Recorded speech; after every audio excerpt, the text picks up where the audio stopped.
Laudetur Jesus Christus, praised be Jesus Christ. Welcome to Veritatis Vox, a channel devoted to being a voice for the voice of truth, who is Jesus Christ our Lord. My name is Matt Gaspers, and I am joined today by Marc Balestrieri. I hope I pronounced that correctly, Marc. You did. Good. He is a veteran canon lawyer, and we're here today to discuss, of course, the breaking news from Rome regarding the Society of St. Pius X, the big meeting that happened today between Father Pagliarani and Cardinal Fernandez, but then more generally to assess the larger, very difficult situation that the SSPX faces right now from a canonical perspective. So, welcome, Marc. Thank you for joining me today. Thank you for having me, Matt. All right. I figured before we dive into our discussion and into today's big news, perhaps you could share a little about your personal background and professional experience as a canon lawyer for those who may not be familiar with you. Sure. Well, thank you very much once again for this invite, and it's a pleasure to be here with you today. I am first generation American, born in California of two parents who were Italian and French. And so born and raised in California, but I had the great blessing to be able to be educated both in the United States, in Italy, in France, and in England, both in canon law and in European law. And so it's been a very good parcours, as they say in French, to be able to be exposed to the way the church serves the faithful in multiple countries, as opposed to just learning a perspective from one canon law faculty. But I come from a family on my mother's side who gave 12 priests in the past century. My father's side, there was a cousin who was a cardinal. Oh, wow. I decided that I did not have a vocation to be a priest, and yet also did not want to be a lawyer, as was common in my father's side of the family. And so a friend proposed something in between a canon lawyer, which required studies in philosophy, theology, and law, and yet I could serve the church. And so I've been doing this for some time, and the need is only growing. Absolutely. That's great. So it sounds like you grew up in a Catholic home, then you're not a convert, you're a cradle No, sir. Catholic. Yes, absolutely, on All both right. sides. Wonderful. And so what I did was obtain my licentiate in canon law from the Pontifical Gregorian University in Rome, after having studied my philosophy and theology at the University of Strasbourg in France. And then afterwards was able to serve not just the Archdiocese of Strasbourg, but also the Archdiocese of Westminster in the United Kingdom, Archdiocese of Los Angeles, Archdiocese of St. Louis, and then the Tribunal of the Roman Rota. I was recruited to serve there for a few years. Wow. And then came back and worked as a judge for the Tribunal of the Archdiocese of St. Paul, Minneapolis, and then am now currently in private practice since matters had to be readjusted in Minnesota. And so it's just been a very privileged opportunity to serve the faithful and gain in some understanding and practice of canon law. Yes, it's certainly an exciting time to be Catholic, and I'm sure it's an exciting time to be practicing canon law at this time in church history. Yes, it is.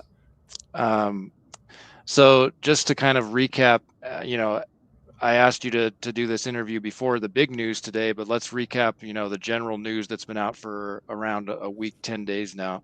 So on February 2nd, so last week, Monday, that's when the bombshell dropped. The SSPX Superior General, Father Davide Pagliarani, announced his decision to entrust the bishops of the society with the task of proceeding with new episcopal consecrations. That's the language that was used in their press release.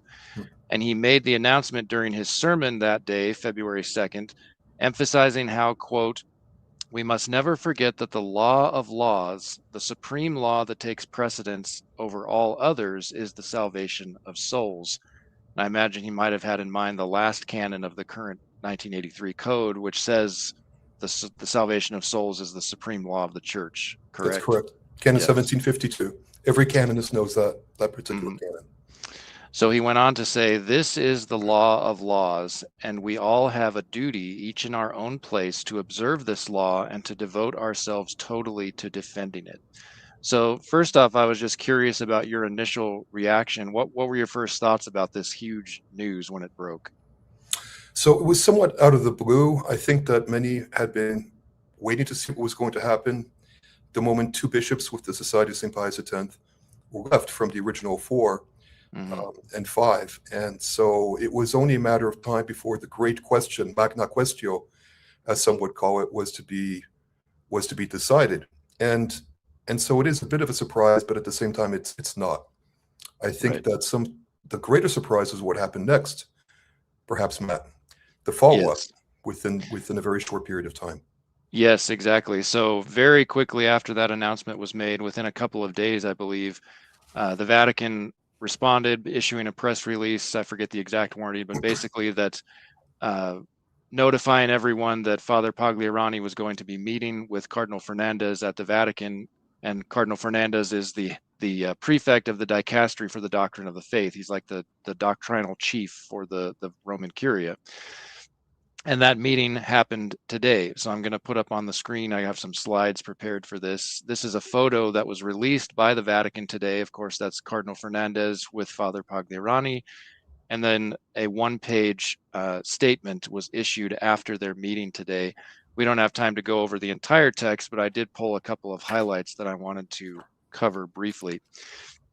So, and I think we definitely want to thank Vatican journalist Diane Montagna for providing a very quick, very prompt English translation for all of us, for those of us who don't speak Italian. I know you do, Mark, but most of us don't. So we're thankful to have her translating skills. She's an excellent journalist. Yes. So a couple of these key paragraphs say, after clarifying certain points presented by the FSSPX, and a lot of people might be wondering, why is there an F at the beginning? The full title of what we typically call SSPX is actually the Fraternal Society of St. Pius X, as I understand it. That's why the F is there. So it says, after clarifying certain points, particularly those sent by the SSPX between 2017 and 2019, including, among other things, the question of the divine will regarding the plurality of religions. That's an obvious reference to the 2019 Abu Dhabi Declaration, the so-called document on human fraternity, signed by Pope Francis. The statement goes on, the prefect proposed a pathway of specifically theological dialogue following a precise methodology on issues that have not yet received sufficient clarification. And then it gives some details there. These include the distinction between an act of faith and the religious submission of mind and will, and that's actually from canon law. Maybe we can come back to that in a moment, because I'm sure Mark can share some insights with us there, as well as the differing degrees of adherence required by various texts of the Second Vatican Ecumenical Council and their interpretation. So this really goes to the heart of the conflict between the Society and the Vatican. It's basically about Vatican II. It always has been. At the same time, the Cardinal proposed addressing a series of topics listed by the FSSPX in its letter of January 17th, 2019. Let me read this bottom paragraph, then I want to circle back to that canonical issue here in the text. The aim of this dialogue is to highlight in the topics under discussion the minimum requirements for full communion with the Catholic Church, and consequently to outline a canonical statute for the fraternity, along with other aspects requiring further study. So maybe we can spend a couple minutes on this, I think, very important subject, the difference between an act of faith versus religious submission. And there's a couple of canons, right, that deal with these distinctions. Absolutely. So one of them is reference, which is Canon 752 of the Code of Canon Law, promulgated in 1983. Mm-hmm. And Canon 752 reads, while the assent of faith is not required, a religious submission of intellect and will is to be given to any doctrine which either the Supreme Pontiff or the College of Bishops, exercising their authentic magisterium, declare upon a matter of faith and morals, even though they do not intend to proclaim the doctrine by definitive act. Mm-hmm. Christ's faithful are therefore to ensure that they avoid whatever does not accord with that doctrine. So 2 points. Actually, more than that. Here we're speaking about what's called authentic, non-infallible, non-revealed doctrine pertaining to faith or morals, mm-hmm. that is officially proposed by the Catholic Church as for the faithful's acceptance. Mm-hmm. And what kind of acceptance is that? The Catholic Church proposes that there are 3 grades, some would say 4, 3 grades, at least in the Code of Canon Law, of official teaching. You have revelation, known in Latin as a doctrine de fide divina et catholica, which is proposed, enshrined in canon law in canon 750, paragraph 1. That is either something that is revealed by God through sacred scripture or sacred tradition, explicitly or implicitly, but at least directly. Then you have what is called infallible non-revealed teaching, a definitive a definition, for instance, which could be anything ranging from what used to be proposed as a canonization to any doctrine, for example, that women cannot be ordained validly as priests. That is commonly understood to be a definitive, infallible teaching, but not revealed, proposed as revealed for now, canon 750, paragraph 2. And then you have canon 752, religious submission of mind, of intellect and will. In practice, canonical doctrine, going back many decades, proposes that, or expounds that the faithful are not to externalize any rejection of a teaching that it pertains to the authentic magisterium, unless it be for a very grave cause. Normally, for example, authors like Lucien Choupin, who wrote a book on the varying grades of theological certitude and doctrine, if not Cartechini, one is supposed to go up the chain of command, for example, to the prefect of the dicastery for the doctrine of the faith, before, as a theologian, externalizing the matter that could create some scandal. At the same time, if the scandal is already there, some have chosen to externalize that for grave reasons. And so that is what is also very interesting here, is that, and I'm sure that Father Pagliarini is very familiar, as well as the other bishops of the SSPX and other clergy, and that is that no one is really saying that the teaching of Fiducia Supplicans or Amoris Laetitia, or the recent clarification between quotes of what was taught regarding the titles of co-redemptrix and mediatrix, as not being as being revealed, but it seems as if, based upon the response, which we'll approach very soon, that the Holy See has no intention of saying that you are free to dissent from authentic, non-infallible teaching. That is going to be a sticking point, and it seems that that is going to be the response eventually. I don't see how it cannot be. You never know. But that will remain a sticking point. Whether or not it's revealed teaching or authentic magisterium, as it's called, the society and the faithful and traditional Catholics will have a great problem in accepting something that is only proposed, between quotes, as being authentic but not infallible. It's still something that many will have many doubts about. No. Right. So let's take a look at a couple other highlights from this statement released today by the Dicastery for the Doctrine of the Faith following the meeting. It also says, and this is very significant for our discussion today, the Holy See reaffirmed that the ordination of bishops without the mandate of the Supreme Pontiff, who possesses ordinary, supreme, universal, immediate, and direct power, and that's from the Code of Canon Law as well as Vatican I, the ordination of bishops without the mandate would constitute a decisive rupture of ecclesial communion.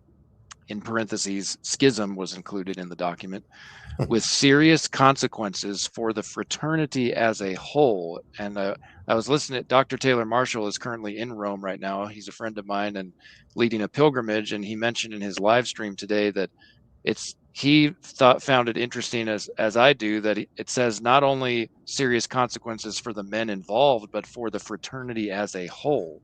And then it references John Paul II's document from 1988, Ecclesia Dei, which was issued after the original consecrations done by Archbishop Lefebvre, as well as something called the Pontifical Council for Legislative Text, this note from 1996, which I think is also interesting.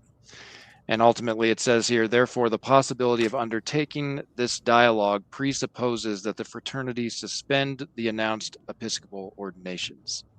So what do you make of all this, Mark? I think it's a development, at least from the point of view of how the Holy See is approaching to the Society of St. Pius X.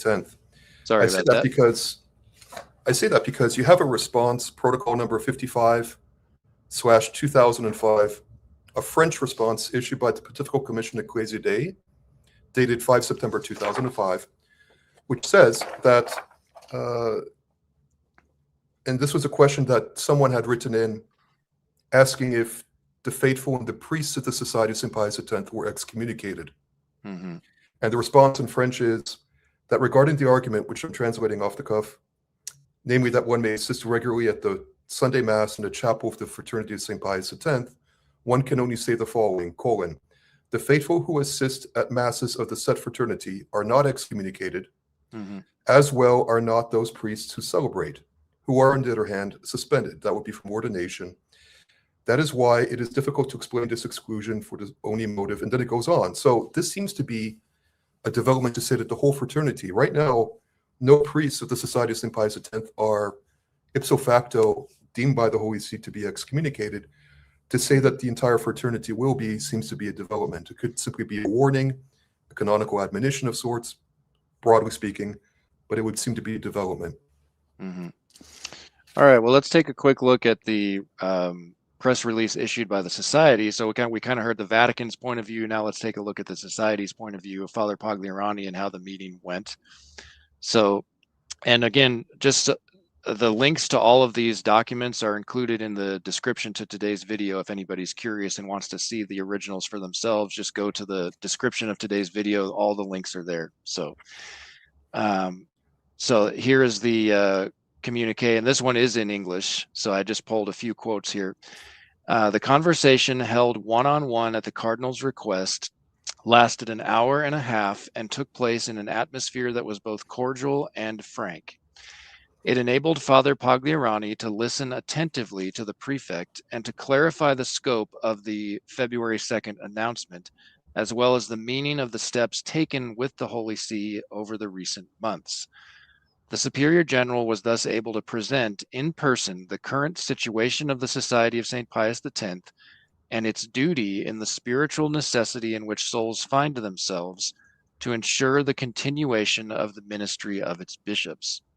And I know some people have actually, I think, saw an article published, I believe it was by the Catholic Herald, Dom Alcuin Reed. I thought he had a very good take on all of this. He was, I think, if I remember correctly, he was stressing there are very real pastoral needs for faithful who have come to depend on the Society of St. Pius X. I mean, not to mention the vast number of priests and seminarians. So, from their perspective, they really do need these new bishops because they only have two currently, and they're literally traveling the globe constantly trying to serve all of these needs, and it's just getting to be humanly impossible to do so. So a couple significant points that I wanted to focus on before we get into our more general canonical discussion of this whole situation.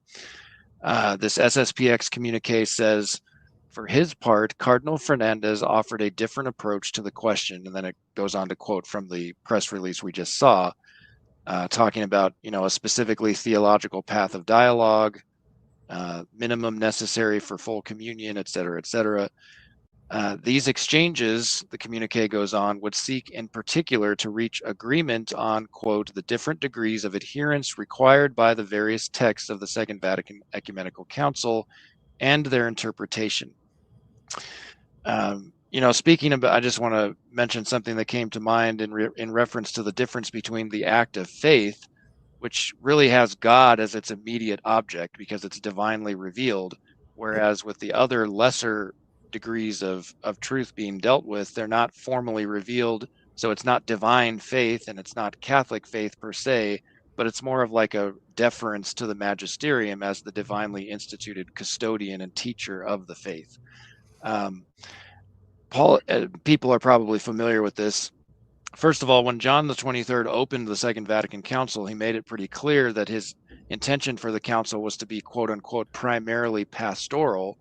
Yes, the council was going to reiterate dogmas and doctrines already defined by the church and to be in line specifically, he said, with the Council of Trent and Vatican I, but he did focus on its primarily pastoral intent and to engage the modern world in this aggiornamento, as they say in Italian, this updating.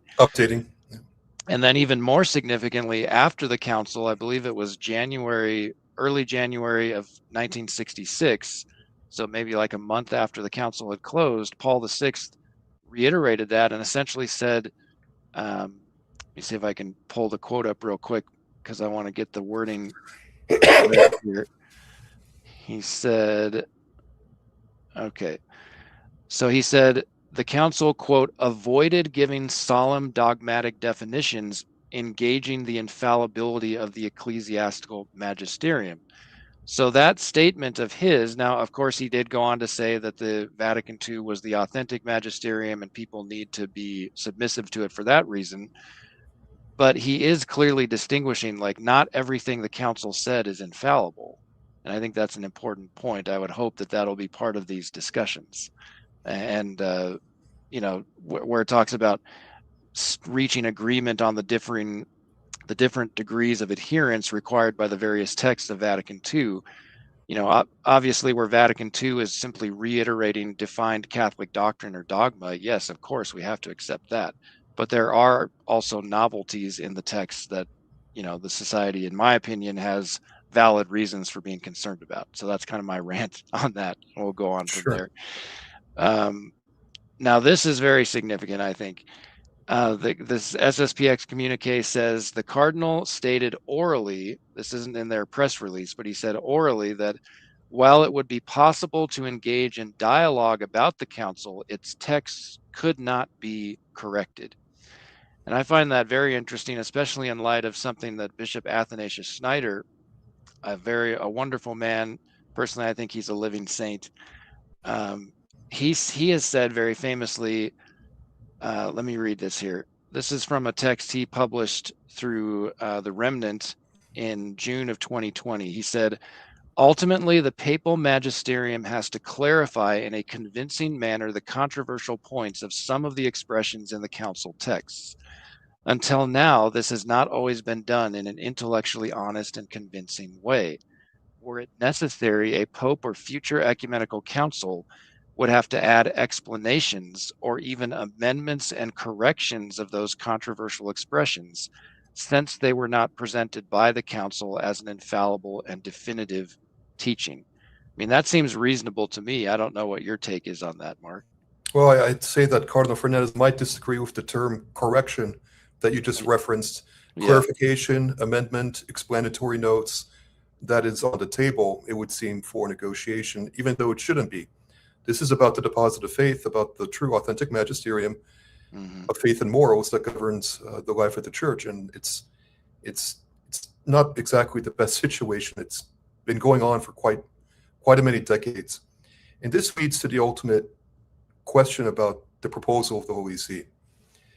The French have a term, an expression, déjà vu, already seen, already been there, already done that. What makes these particular rounds of negotiations different from what the leaders of the Society of St. Pius X have been having for the past decades, with the best kinds of communication and openness under the reign of Benedict XVI, with the officials serving the Pontifical Commission Ecclesiae Dei, the Congregation for the Doctrine of the Faith.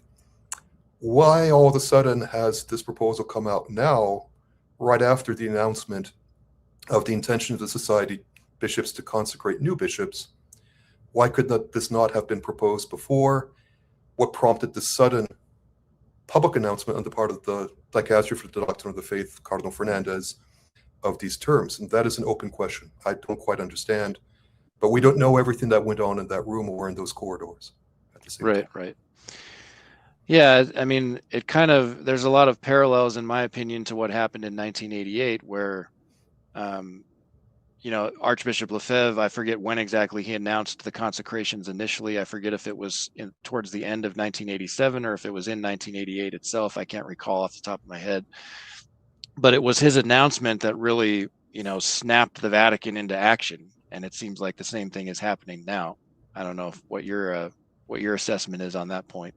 Well, this is exactly what I was saying before, and then that is that there already have been negotiations ongoing for many decades now. What makes this, and this is the question of that the society's bishops and leaders have to decide. Father Pagliarini, the Superior General, what makes this new proposal novel, credible, and trustworthy on the part of the society's leaders to engage in? And we don't know all the details. Perhaps these are some new things which have not been discussed or negotiated by the society's leadership before with officials of the Holy See. I don't know. But I think those 3 points are what the society's leaders and the council are going to be discussing. Have we already been there and done this? Or is this something new that warrants suspension, at least pro tempore, of the date of consecrations of the new bishops by the society's bishops? That's what's going to be discussed. Right. And I'll just mention in closing about this communique, it says from the SSPX, Father Pagliarani will therefore respond within the next few days. So we'll find out very soon. He will write directly to Cardinal Fernandez and will also make his response known to the faithful. So stay tuned. We will definitely have updates on this moving forward. But let's go ahead and get in really to the canonical meat of this whole issue. So canon law, as we know, explicitly prohibits the consecration of bishops without a pontifical mandate, is the language used in canon law, and attaches the penalty of, quote, late sententiae excommunication, in other words, automatic excommunication to such illicit consecrations. And that is from Canon 1387. It used to be 1382, but as I recall, I think there were some updates, in the last few years to canon law, so it's now 1387. So maybe we could start with a very seemingly kind of simple question, maybe just a basic review of our catechism. Why is the act of consecrating bishops without papal approval such a big deal to begin with? What would you say? That's a very good question. The reservation of the nomination of bishops dates back to the Middle Ages on the part of the Roman Pontiff. There were some difficult moments in the Dark Ages, to say the least, when bishops were cut off from Rome, from the Holy Father, and had to make decisions, but those were particularly regarding suffragan bishops. And so for the past 1,000 years or so, it's become part of the understanding of what pertains to the divine constitution of the church, that the Roman Pontiff is the one who decides who is to be named consecrated a bishop and who is not to be. However, when it comes to the penalty, it comes, and this also goes to what the church has always said, which crosses over into the understanding of the utility, if not essentiality, of canon law for the Catholic Church. As Pope Leo XIII said in Immortale Dei, the Catholic Church is a perfect society. And as a perfect society, there is to be order, there are to be laws, there is to be enforcement of this legislation. And the Pope, at the apex of the hierarchy of the Catholic Church, is the one who makes the decisions regarding bishops. But then what happens? What were the penalties historically for consecration of a bishop without pontifical mandate? And I believe it was in the late 40s, early 50s that the penalty changed from suspension to excommunication late sententiae. That was enshrined in the Code of Canon Law of 1983, and it has been maintained in the revision of 2021 of Book 6, the section of the Code of Canon Law that pertains to canonical penalties, and as you said, Canon 1387. Qui sine pontificio mandato, he who without pontifical mandate consecrates another in the episcopacy as a bishop. The question regarding what happened with Archbishop Lefebvre in 1988 and what could well, as announced and which has not been canceled on July 1st, 2026, goes beyond consecration without pontifical mandate. It would be consecration against pontifical prohibition. That would be how the Holy See would qualify this, and yet that's an important question. When is a command or prohibition legitimate, and when is it not legitimate? Even canon law provides a distinction between disobedience or the withholding of obedience from those commands and prohibitions which are legitimate and those which are not. That is the real question, the nodus, as they say, the knot between the Society of St. Pius X and the Holy See. Right. I want to circle back to something you mentioned briefly, where you mentioned in the late 40s or early 50s there was a change in canon law, and I wanted to read people so I have a copy of the 1917 code. You probably have this somewhere on your bookshelf as well. It's Ed Peters' translation, who was one of the first. Yep. So in the 1917 code, this was prior to 1951 anyway, when the change happened, but this is what the penalty was for illicit episcopal consecrations. It says a bishop, this is canon 2370, A bishop consecrating another bishop, and the assistant bishops, or in the place of bishops, priests, and those who receive consecration without an apostolic mandate against the prescription of Canon 953 are by the law suspended until the apostolic see dispenses them. So in other words, they're not allowed legally to exercise their ministry. It wasn't an automatic excommunication. That wasn't until that was introduced in 1951, as I understand it, to include specifically in regard to the Chinese Catholic Patriotic Association and Yes. their attempts to set up really a truly schismatic church, a parallel hierarchy. I guess the irony nowadays is that, as several people have commented online, the Chinese Communist Party has appointed bishops, and they've gone through with these consecrations without the permission of Rome in the last few years, and really haven't even gotten the slap on the wrist. So it kind of seems like a bit of a double standard going on here. But I also wanted to go ahead. No, that's an argument which has been raised by, I believe, some faithful on the part of the society, some clerics. It may have been raised by Father Balestrieri himself, and that is the big question: why is more leniency and leeway given to the Chinese Communist Patriotic Association as opposed to a very devout, very Catholic Society of St. Pius X? And I'm sure that argument is going to be discussed if there are going to be further discussions, depending upon what the Council and the Society announce in the coming days. Right. Another point I wanted to bring up, I think it's very important for people to understand that, especially critics of the SSPX, but even just in general, people seem to assume that consecrating bishops without papal approval is intrinsically schismatic and therefore is justly punished with automatic excommunication. But as I just read to you from the 1917 Code of Canon Law, that doesn't seem to be the case. It at least historically, it doesn't seem to have been viewed as intrinsically schismatic. And another source I would point to, a more recent vintage, is in 2009, when Pope Benedict instructed at the time the Congregation for Bishops to lift the excommunication of the 4 bishops consecrated by Archbishop Lefebvre. That was in early March of 2009. And then he published a letter addressed to the world's bishops explaining why he did that. And in that letter, I think, I included a link to it in the description to today's show if anyone wants to read it in full. But he said the following: an episcopal ordination lacking a pontifical mandate raises the danger of a schism. He didn't say that it's intrinsically schismatic. So that seems to imply that it's not intrinsically schismatic. What do you think, Mark? I think that if it had been intrinsically schismatic, it would have already received an excommunication laetus sententiae back before 1951. That is one indication, if you will, the rationality of the law, and now it's changed.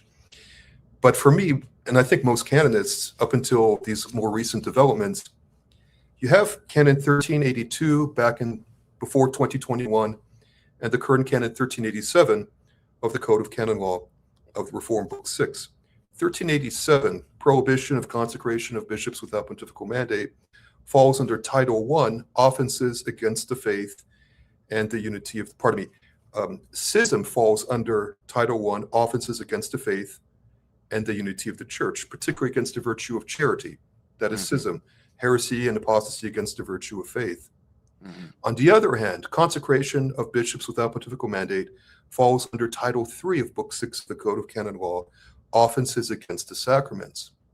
So if something had been truly per se schismatic in nature, why was the norm of Canon 1387 not placed under Title I, very close to Canon 1364, proscribing schism? That's an open question. And then secondly, I do recall that when Archbishop Lefebvre and the new bishops were excommunicated, there were 2 excommunications that were declared by Cardinal, was it the Congregation for Bishops in 1988. And references were made explicitly to Canons 1364 for schism and 1382 without pontifical mandate, consecration of a bishop. And yet, over time, canonists, and including the Pontifical Commission Ecclesiae Dei, from my understanding, qualified the act as a schismatic act, meaning that an element of schism was the act but the language changed from Cardinal Castriot and Hoyos perhaps onwards until more recently, qualifying that there were elements of schism, but not the full commission of schism. That was, if you will, the diplomatic tone that was communicated across the reign of Benedict XVI. Now it seems as if the pendulum is swinging the other direction to encompass, quote, the fraternity, end quote. Would that include the faithful?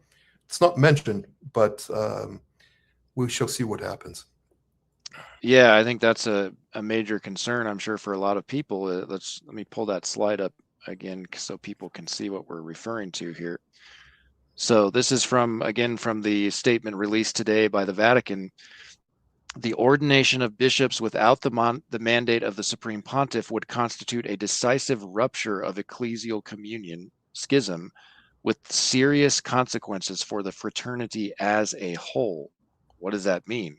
I guess we'll find out eventually if they go through with this. And I think something else we need to keep in mind is that, technically speaking, laity do not belong to the Society of St. Pius X. Even if you regularly go to a chapel of theirs, the only actual members are the clerics and the seminarians who actually belong to the society. It's no one else other than that. I mean, maybe I suppose their religious brothers and sisters might be included in that, but definitely not the laity.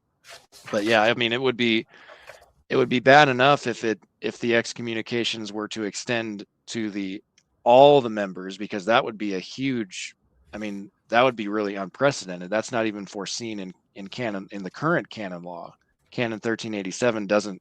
It simply says the one doing the consecrating and those being consecrated incur the punishment, but nobody else other than that. So right. That would be going even way beyond. And then if they were to extend it to anybody who even is affiliated with them at all, that would be going way beyond what the canon foresees. So that would be a huge development, to say the least. Yes.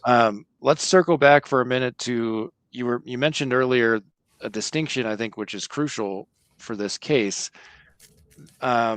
Schism versus disobedience, are they one and the same? I mean, according to canon law, schism is defined as, quote, the refusal of submission to the Supreme Pontiff or of communion with the members of the church subject to him. That's canon 751 for those listening. Does this imply that any act of disobedience towards the Pope is tantamount to schism? And my question is, what does the canonical tradition of the church say about this issue? Well, the canonical tradition is actually it's actually more lenient in the past than perhaps many Catholics realize. But for centuries, there were a number of excommunications, up to 100 excommunications in the Corpus Juris Canonici, until the first major reform, the new Code of Canon Law of 1917. Mm-hmm. And then those excommunications were whittled down into the present Code of Canon Law, and then even more from 2021. But they seem to have stayed more or less the same. But there was always a distinction between one who disobeys for grave reasons against a command or prohibition issued by the Roman Pontiff or his legates and delegates, mm-hmm. and one who does not have a legitimate reason. And so even today, the present Canon 1371 of the revised Book 6 of the Code of Canon Law provides a person who does not obey the lawful command or prohibition of the apostolic see or ordinary or superior, and after being warned, persists in disobedience. Mm-hmm. Lawful command, in Latin, that would be legitime precipienti vel prohibenti, legitimate, something that is grounded in the law. And so even canon law, even the code recognizes that not all commands, not all prohibitions issued even by the apostolic see are necessarily, by nature, infallibly legitimate. Mm-hmm. There have been some decisions made that even Cardinal Fernandez might agree were not always. I think he cited the Inquisition, for instance, some time ago as being an example of something that needed to be corrected. Abstaining from discussing the Inquisition, which is an entire topic in itself. The Inquisition comes from the Latin inquirere, to inquire. It was an investigatory action and conduct. Mm-hmm. That is something which the Society of St. Pius X bishops and clergy are going to be examining closely, and that is, what is it that is legitimate about this warning. It is close to a canonical warning. Mention made is of a decisive rupture of ecclesial communion, schism between parentheses, with serious consequences. So some would argue that that is the beginning of a canonical admonition, which is a condition under Canon 1347 for an excommunication to be inflicted or declared, at least inflicted. So those are open questions when it comes to, and so two major authors by the names of Wernz Vidal, both Jesuits, are major proponents of the doctrine, which is more or less common doctrine and canon law, that if someone disobeys a command for grave cause, then that does not constitute schism. So historically, withholding obedience, aka disobeying a command of an ecclesiastical superior, be it a bishop or the pope, for grave reasons, does not necessarily constitute always an act of schism. An act of schism is especially rejecting the supremacy of the Roman pontiff over the entire Catholic Church. Someone refusing to obtemporate a command of the Pope when it comes to conquest of lands, for example, and imagine Julius III was it who wanted to conquer certain states in Italy, commanding that certain rulers give up their thrones. They would disagree that that was an act of schism, and yet, and that's the kind of distinction that was made historically over time for many centuries. And it would seem as if the Society of St. Pius X, more than the Society, even Bishop Strickland and others, more and more are raising the argument that there are grave reasons, the gravest reasons, to defend tradition, and the Society has made its stake, saying that the consecrations need to go forward. I think that even Father Balestrieri, correct me if I'm wrong, Matt, said that with or without pontifical mandate, the consecrations are going to go forward on July 1st. That's, as I recall, that is what he said in his sermon of February 2nd. So we'll see if that carries through or not. And I was just going to add to what you said. I appreciate your explanation. It just seems like a matter of common sense to me that a single act of disobedience can't intrinsically be schismatic if you're not denying in principle that the Pope has the right and the supreme authority in the church to command. Like that, to me, the essence of schism is denying in principle that the Pope has the right to command at all, as opposed to simply disobeying in one particular instance. So the act of schism has many expressions in the external form. A priest who decides, as what happened in St. Louis in 2005, 2008, a priest who decides to sever all joining of a parish, for example, the parish of St. Stanislaus Kostka in the Archdiocese of St. Louis, Father Marc Balestrieri decided to sever that parish as well as the board of directors from the authority of the Archbishop and the Vicar General. That was deemed to be an act of schism. It's not just refusal of recognition of the Roman Pontiff, of submission to the Roman Pontiff. It is also rejection, if you will, of communion with those who are subject to him, who historically also includes bishops, if one rejects a bishop. But again, there's a fine analysis to be conducted between withholding of obedience or disobedience for grave reasons, which are legitimate, and then those which are illegitimate, doing such which without legitimate reasons. And that is the canonical analysis that has to be undertaken. Right. I would just wanted to mention in passing, I don't have it on my desk here, but Dr. Peter Kwasniewski published what I consider to be a very helpful booklet on this subject a few years ago called True Obedience in the Church. It's available from Sophia Institute Press. It's definitely worth reading if you want to learn more about this critical issue. But I do want to move on now to an equally critical issue in this topic we're discussing today, and that is the so-called state or case of necessity, which has been invoked repeatedly, beginning with Archbishop Lefebvre, and then more recently in this issue of consecrating bishops. So as many people probably know who are listening, by the way, if you're enjoying our conversation, thank you everybody who's joining us live. We got about 180 some people joining us, so please give us a like on YouTube, a thumbs up, and if you're new to the channel, be sure to subscribe. Make sure to share this video after the live stream on your social media accounts, help spread the word.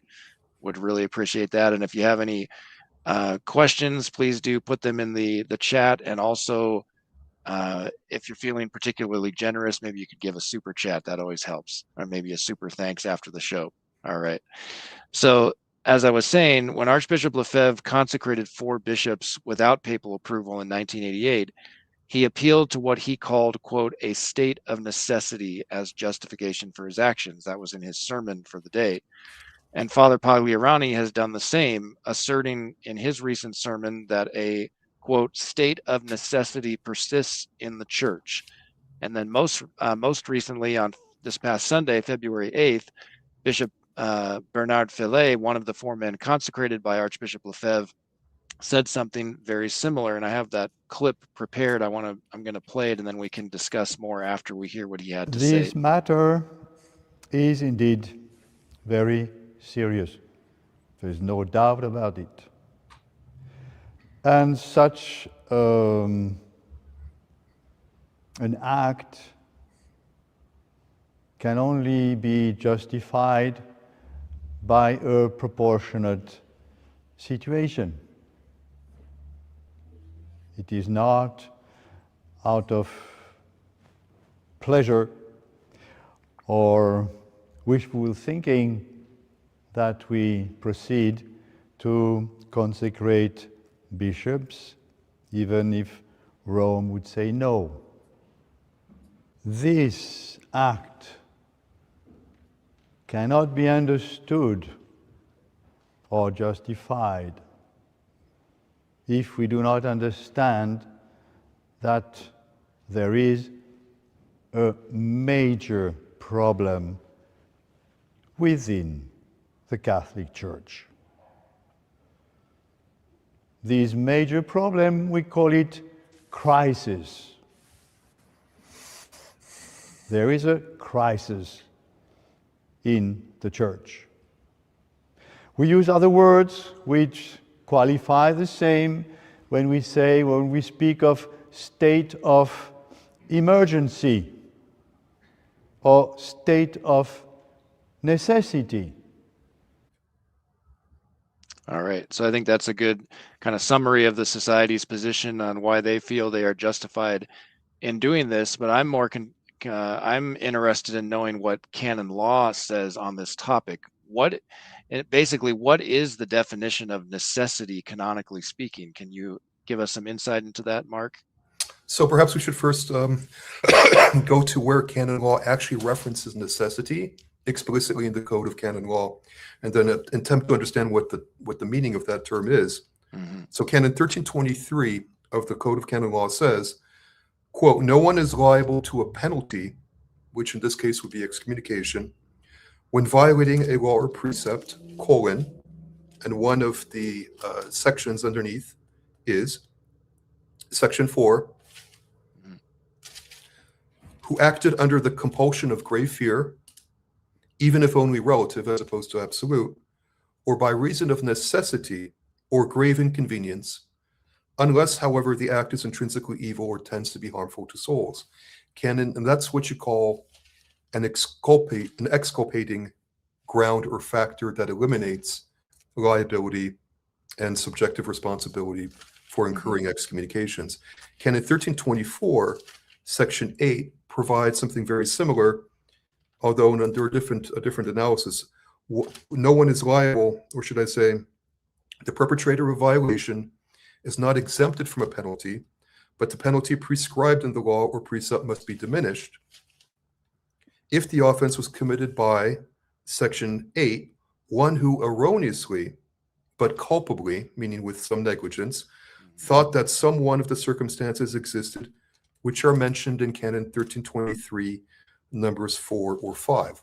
So 1323, section 4 is what I just referenced. So no one is... I'll put that up on the screen here so people can see. This is on the Vatican website. Here's what Mark was just reading from. Go ahead, Mark.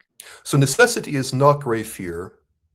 It's not grave inconvenience. Necessitas normally means someone who, out of compulsion, something which is practically akin to moral or physical impossibility, finds him or herself obligated to proceed in a certain manner. And 1324 adds the qualification, section 8, one who proceeded thinking erroneously, meaning objectively erroneously, but with negligence in some way, that necessity existed. And so it's interesting that, just to interject real quick, that the new code of canon law, or the not new per se, but the current code of canon law 1983 takes into account the subjective dispositions of the person. Absolutely. That's interesting.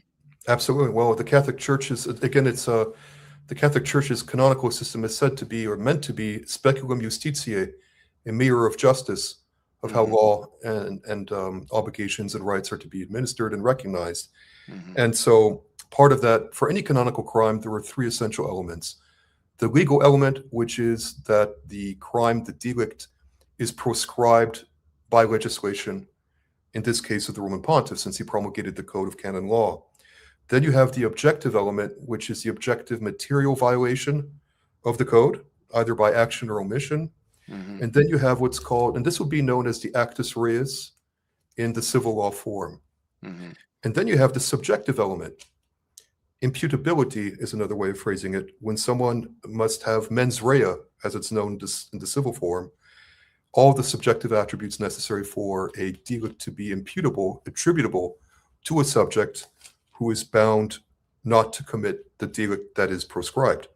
And so these mitigating and exculpating factors go toward reducing, if not eliminating, canonical imputability and also punishability, right?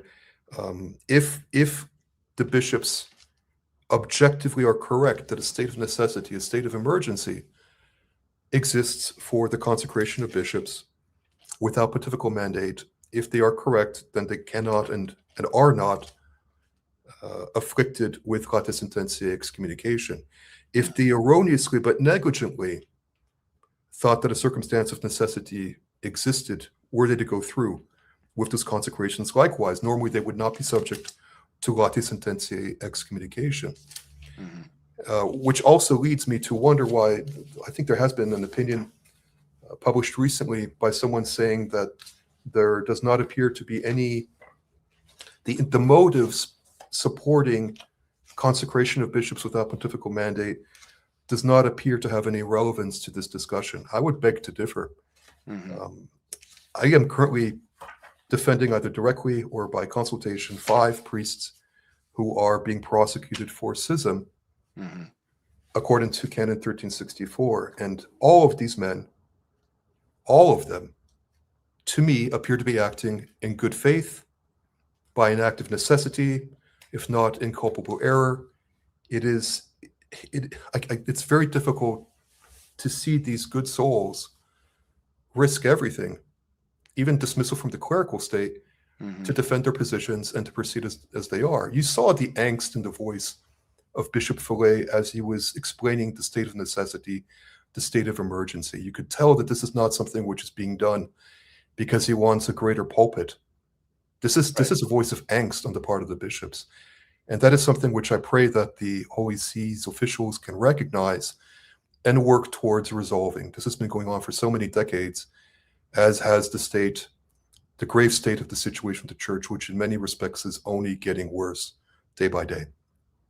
Very well said. And I think it's also important for people to remember, it's not just the Society of St. Pius X. I mean, even mainstream voices for decades have recognized that the church is in a state of crisis, as Bishop Fillet said, and that includes popes. I mean, I think it was in 1968 that Paul VI, in a public address, I think it was at the Lombardy Seminary, if I recall correctly, he talked about the church being in a state of auto demolition. That was in 1968. And then again in 1972, people have probably heard this quote before: the smoke of Satan has entered the temple of God. Pope John Paul II, in I think it was the early or mid 90s, it was in an apostolic letter on the state of the church in Europe, and he said that, you know, Europeans were basically in a state of silent apostasy. That was his phrase. So these admissions of a state of crisis in the church have come from the highest levels of the hierarchy, not just from the Society of St. Pius X. So one would hope that in these current discussions that would be taken into account.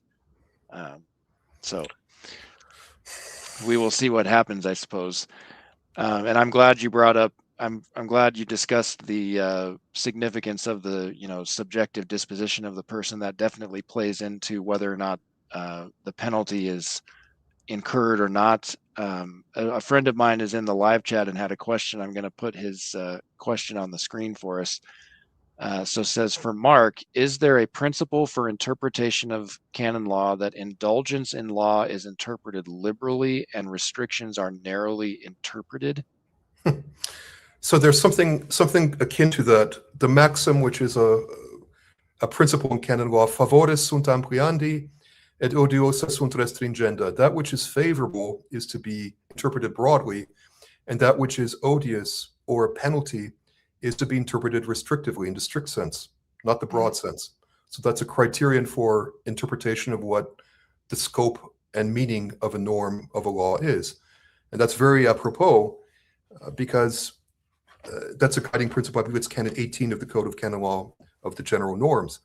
That is to be applied to the penal norms of the code when it comes to deciding whether someone committed schism is wanted to amplify the scope of schism in its meaning, or take it in a restrictive sense. So that's what that particular, and the answer is yes, in that sense. We also have another question from a viewer. Thank you everybody for participating in the live chat. We are going to be wrapping up soon, so if you have any others, please get them in there soon. This is from David Cross 4436. If someone acts while convinced that a grave objective necessity exists and is then excommunicated late sententiae in the case of SSPX, would their sacraments be invalidated? Thank you. It's a good question. So first of all, one would need to understand if the subject of the penalty is a bishop or a priest or a deacon. Certain sacraments require faculties, what's called the executive power of governance, under the new code in order for the sacrament to be confected validly. That would be, for example, absolution from sin, as well as holy matrimony, although the spouses are the ones who confect the bond of matrimony upon the pronouncing of the exchange of vows. The priest is acting as a witness, and under canon law, normally no Catholic marriage between two Catholics is valid for lack of a priest witnessing it. And that goes back, just to interject, at least to like the Council of Trent, right? That's when it really started being emphasized. You have to have jurisdiction in order for this sacrament to happen, right? For marriage, for instance, but going back with penance, it's a bit older.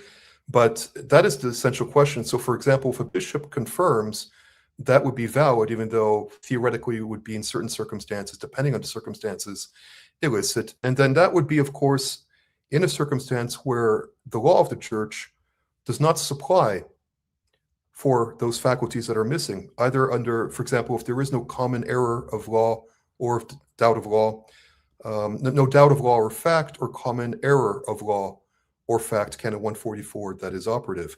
So, but that's another discussion that I think the Society's priests also, for quite some time, invoked the norm of canon 144 to remedy situations where faculties were not given. But those are very good questions. Yes. We have a nice comment here I'll put up on the screen. Thanks for this wonderful and open discussion of such a difficult subject. Well, thank you so much for joining us. I'm glad you've enjoyed it. Again, for everybody who is with us, we got close to 200 people live right now. So please do, if you've enjoyed it, give us a thumbs up, a like on YouTube, make that algorithm say this is a good video, okay? Really helps us out. And before I forget, I do want to put Marc's organization. He is the founder and president of Canonical Aid, and I want to display that on the screen so people can see what his website looks like. And maybe you can tell us a little bit about your organization, Marc, before we wrap up. Of course. So Canonical Aid was founded in 2015, and its aim is to provide the best canonical assistance in both representation, providing procurators, as well as counsel, canonical legal counsel, as advocates or experts. And we do have a certain provision, depending upon hours, of providing pro bono legal aid, even though we are a private practice. And we cover just about everything. Right now, it would seem as if the workload is divided 50-50 between nullity of marriage concerns, as well as defense of priests and other clerics who find themselves in trouble. And when it comes to traditional Catholics, the number of priests being prosecuted for schism, for instance, and other clergy is rising in some ways, especially since the tenure of Francis, as well as the current dicastery for the doctrine of the faith, is I would say, still continuing the prosecution of schism. And it'll be a very interesting time to live in that we are right now. We shall see what happens with the society and the Holy See in the next few days and months. Yes, it looks like you have a couple of colleagues who work with you. So you're, as I mentioned, you're the founder and president. You can find his full curriculum vitae, as we say. But then you also have a couple of colleagues working with you as well, who are very well educated and I'm sure very experienced and great men. So yes, they are based overseas in Rome, and they handle mostly appellate and dicasterial work for questions that require that one be an advocate of the Roman Curia or a rodal advocate, which is generally the norm, although not all dicasteries require that one have the title of advocate of the Roman Curia or rodal advocate. But whenever there's some more difficult questions, we work as a team to resolve them, as well as working with other eminent experts in Rome and abroad who provide the best canonical counsel and services. So thank you very much, Matt, for inviting me to this thorny topic to discuss. I do have one closing question, but I want to put up a comment from my good friend Kennedy Hall from Mere Tradition, who's gotten very deep into this discussion of the SSPX in recent years. And I was curious to get your take on this. He says, I don't think he's referring to you, I'm seeing just in general. Seems to me that so much discourse regarding canon law is infected with legal positivism and is hardly Roman. Any thoughts on that? That seems as if it might be coming from a North American. Kennedy Hall is Canadian, is that correct? Correct, yes. Not mistaken. And so I have oftentimes lamented the positivism. And for those who may not be aware of what positivism means in canonical legal topics, there are those in faculties, canon law faculties, that opine, that hold the belief that if something is not in black and white in the code of canon law, it doesn't exist, period, either way, despite the fact that the present code of canon law provides that one, in the absence of any explicit norm, must refer to the prior code of 1917, must refer to divine law, the natural law, the official teachings of the Catholic Church. And so I agree with Kennedy Hall that positivism is unfortunately, how can I say, accentuated by certain schools of thought. It's not everywhere like this. It's more in North America than you would find in a Roman faculty of canon law, whether it be the University of St. Thomas, the Gregorian, Santa Croce, Urbaniana, the Lateran. Those are less positivist. And yet at the same time, when one reads jurisprudence coming from certain judges and dicasteries, every now and then you can tell where that person was formed because of the greater accentuation on positivist solutions and conclusions as opposed to those rooted in a Thomistic Aristotelian magisterial position. Some of them, maybe the positivists, we could characterize by one of Pope Francis's favorite words, rigid, right? But as I think Pius XII once mentioned, is it Venerable Pius XII, it is not always bad to be rigid. One must be strong and rooted in the faith. One does not want the faith to be anchored as a tree that swings in the wind in any direction once it's buffeted. Right. All right. So here's my last question. It's kind of the hot button question. If Pope Leo XIV does not grant the SSPX permission to consecrate new bishops, and it seems based on today's news that's highly unlikely that he will do so, and the SSPX proceeds to go ahead and do it, do you think a canonical case could be made that the men involved were not liable to automatic excommunication due to their sincere belief that they acted out of necessity? And we covered this a little bit, but I just was hoping you could reiterate your view on this. I'm not committing you to anything, you're not like just So I paid attention to the wording. The wording was, can a case be made? And any Right. attorney who's consulted with a question like this would have to weigh, as any judge does, what are the pros, the arguments in favor, and the arguments against such a claim being upheld. And so one would have to look to see, you mentioned the term sincere belief that one is acting in a state of necessity. I'm pretty sure that for the Society of St. Pius X bishops and clerics, they believe, as well as other bishops like Bishop Strickland and other bishops, that there is a state of necessity, a state of emergency. One need only look, for example, at how the Netherlands, I think results today in the Netherlands indicate that only 3% of Catholics are attending Mass every Sunday in the Netherlands. This is just a tip of the iceberg, just an example. There is objective data indicating that we are in a certain very grave state of necessity, right, depending on the location. And yet at the same time, onus probandi incubit e quia serit, Canon 1526, the burden of proof is on the one who makes the claim.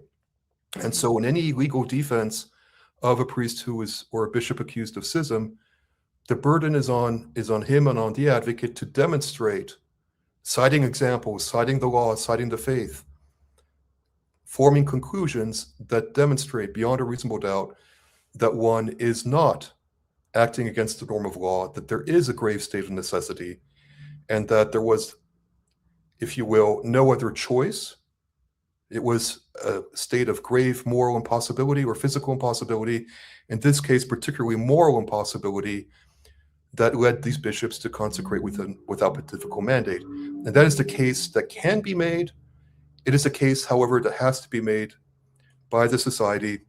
At the same time, you saw what Cardinal Fernandez wrote in his statement, the Dicastery for the Doctrine of the Faith. There is an indication that more serious announcements will be forthcoming. In practice, a judge or a superior or a bishop will tell the defendant or the suspect of a case of schism, in a case of schism, that he does not have the right to do this, that it is wrong to do this, and therefore you are not in error. Keep in mind that the Catholic Church, generally speaking, has the position universally that no particular judgment of condemnation is infallible in nature. Joan of Arc was burned at the stake. It took 50 years for a pope to rehabilitate her, and 500 years beyond for her to be canonized. And so if there is a condemnation that is made against the bishops, if they are declared excommunicated lata sententia for consecration without pontifical mandate, I am sure that with the passage of time, others are going to examine the question as to whether or not they did in fact act, objectively speaking, verifiably speaking, in a state of necessity. And time will tell what happens next. I wish I could provide more argumentation, but this would not be, our time has come to an end, unfortunately, Matt. Yes, I completely understand. Thank you so much for me and with my viewers today. We really appreciate your input, your expertise. I think a great place to end this discussion is just a reminder to everybody watching, as the Code of Canon Law itself says, we mentioned this earlier, the last canon in the code says, quote, the salvation of souls, which must always be the supreme law in the church, is to be kept before one's eyes. That's really what it's all about. It's not, the purpose of canon law is not like the scribes and Pharisees who just, as our Lord said, I'm paraphrasing a little bit, but binding up difficult things for people to do and not doing it themselves, and all of this legalism. It's ultimately about the salvation of souls. And, for my part, I'll end by saying, even though I don't attend society chapels regularly, I've been on occasion, but it's evident to me that they are Catholic. They are doing very good work for the church. They are much more seriously committed to working for the salvation of souls than I think many in the rest of the hierarchy, to be frank. So we definitely need to pray for this situation, pray for Pope Leo, pray for Cardinal Fernandez and for Father Pagliarani, and ultimately may the will of God be done, whatever Amen. that is, whatever that Amen. is. All right. Well, I think we'll end it there. Thank you, everybody, for joining us live. And please share this recording, as I said, on your social media accounts and family and friends. think this is a really important discussion, gives a lot of important insights into the current situation going on. So with that, I will just remind everybody the name of my channel, Veritatis Vox, is based on John, our Lord's words to Pontius Pilate in John 18:37, where he said, "For this I was born, for this I came into the world, to give testimony to the truth. Those who are of the truth hear my voice." So by God's grace, let us make sure that we are people of the truth, that we are hearing the voice of the Lord. And as it says in the book of Psalms, if today you hear his voice, harden not your hearts. God bless you all, and have a good evening. We'll talk again soon.